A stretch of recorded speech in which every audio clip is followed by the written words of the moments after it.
stop for a sec, sure. Can you give us a sense of the economic impact if we don't get a deal with China? There's sort of a plus side and a minus side. Plus Yeah. side is if we get a deal, the minus side is if we don't. Sure, and I'll restate the questions just because I'm not sure that the mics can hear you. So the question is, what would the economic consequences be if we failed to have a deal with China? And I think that what you're doing is you're seeing it right about now. That we very carefully designed the tariffs that we put on China so as to maximize the pressure on them but minimize the economic consequences in the U.S. I think that a lot of people, when the tariffs were put on, were predicting dire consequences in the U.S. that we haven't seen. And so the way to think about it is that the economy of last year is the economy of the current policy. And I think that the way to think about it then is that a China deal is a really big upside risk for this year, because if we get it worked out, then China's market, which is about other than the U.S. the biggest on earth, will open up to U.S. firms, and that would be a tremendous opportunity for them to increase employment in the U.S. and increase profits. I think the market response would be enormously positive. I think that the downside risk would be we're about where we are right now, yeah. Because if there's no deal, then the tariffs stay in place and maybe some more come on. But mostly, the big impact has already occurred. How optimistic are you at this very moment that there will be a deal, and can you give us a sense of what the biggest remaining sticking point I'm not involved in the day-to-day negotiations, but they continue, and I think that you should talk to Larry Kudlow and Ambassador Lighthizer, Secretary Mnuchin about the day-to-day events. But no, I'm just saying that they're still talking, they're making progress, and if the talks weren't going well, then they would stop. What impact on North Korea are economic sanctions having? Is the president willing to ease any sanctions in order to continue negotiations? Could you the sanctions on North Korea, those economic sanctions, what impact are they having? Is the president willing to ease those?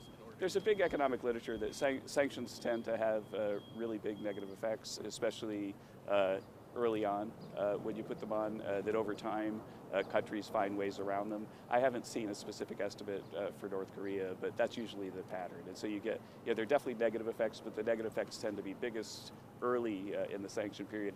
Over time, countries tend to find out ways, black market ways to get around them and so on. But I don't have a specific estimate for North Korea. I think that it would be a massive positive for North Korea if the sanctions would be removed. That whatever it is that they're doing to get around them when they can is very costly.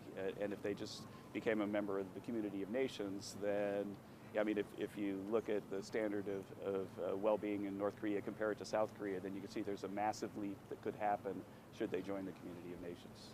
Kevin, when Richard Nixon was president, he pressured Arthur Moore into manipulating interest rates to keep the economy going for the election, in part because he blamed the Fed for not doing so in 1960. The president has expressed a view that interest rates were manipulated to keep President Obama in office.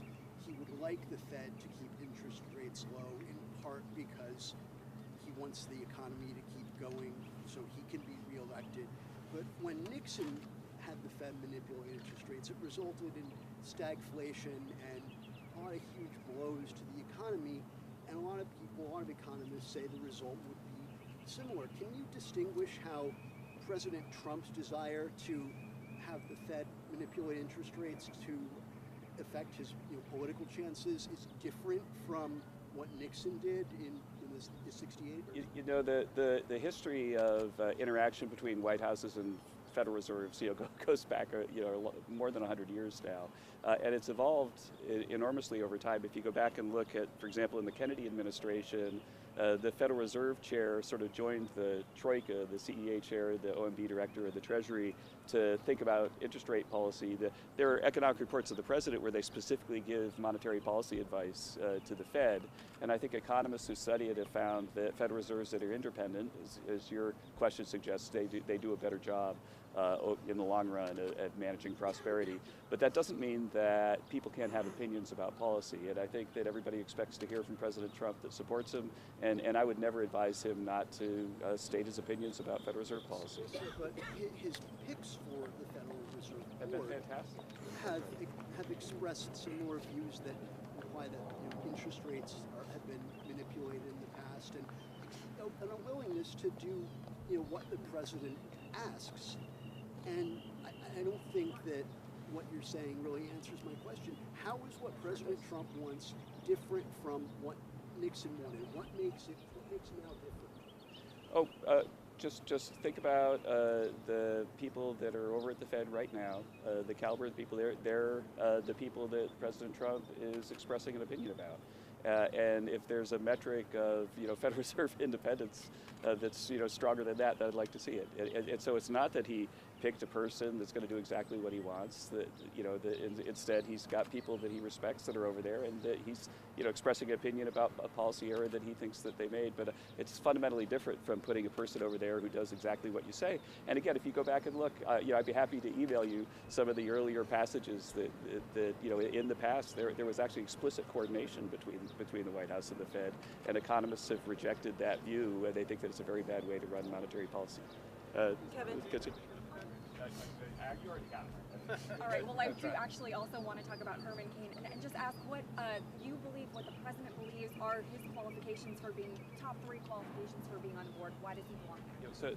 So Herman's in the period between intend to nominate, which is actually, that's not even exactly true, because an intent to nominate could be something you send to the Senate when they're out of session, and then you nominate. But in between the period where the president says we intend to nominate someone when they're officially nominated, there's kind of a lot of stuff, a lot of paperwork that has to happen, and it's normal White House procedure, certainly something that the CA chair would adhere to not comment on a nomination that hasn't occurred yet. That said, I've known Herman for a long time. That he, has a lot of experience on the board of, I guess, the Kansas City Fed, and I think he's a smart and competent person, and I look forward to watching the process evolve. When I went through it, it was about 2 or 3 months between the time the president sort of told me that he'd like me to be CEA chair and the time I was officially nominated, and I filled out probably 300 pages of documents on everybody I ever met from a foreign country, and you guys can go online and see every asset that I own and so on. And then the Office of Government Ethics negotiates with you, and they say you have to sell this asset. And I was on the board of a nonprofit that I founded that builds little leagues in the inner city, and they made me resign from the board. I mean, but you have to do all that stuff before the nomination can be official, and it's a very normal part of the process. But let's go to another question, if there are any. Could I ask what on the southern But if you could have another. What on the southern border? You talked about the economic impacts that could have if the president does indeed decide to close the border. Aside from those freight lanes potentially staying open, is there anything else that the administration is looking at to mitigate those impacts? And can you guarantee that those freight lanes would stay open if the president? It's a very, very complicated thing, but the thing I could say is that it's quite possible to accomplish the president's security objectives without causing significant economic disruption. And I think that if we accomplish the security objectives, that'd be a big positive. That if you just think about the logistical problem of feeding 100,000 people that show up at the border, it's an enormous cost to taxpayers and an enormous humanitarian crisis. So I think that if we could fix the border problem, there'd be a lot of benefits. The cost, of course, would be the economic disruption that you're talking about, and there are lots of things that you can do to minimize those costs. So thank you all. Still studying that? Are you still doing various studies? I think that we've resolved what we need. We understand what we need to right now. So those studies are over. It could be closed if necessary without disruption as well. We don't need to study anything else right now, I think. Yeah. Okay. Thank you. But it still could happen. The border closure could. All really the happen. options are on the table for sure. Thanks, Kevin. Yeah.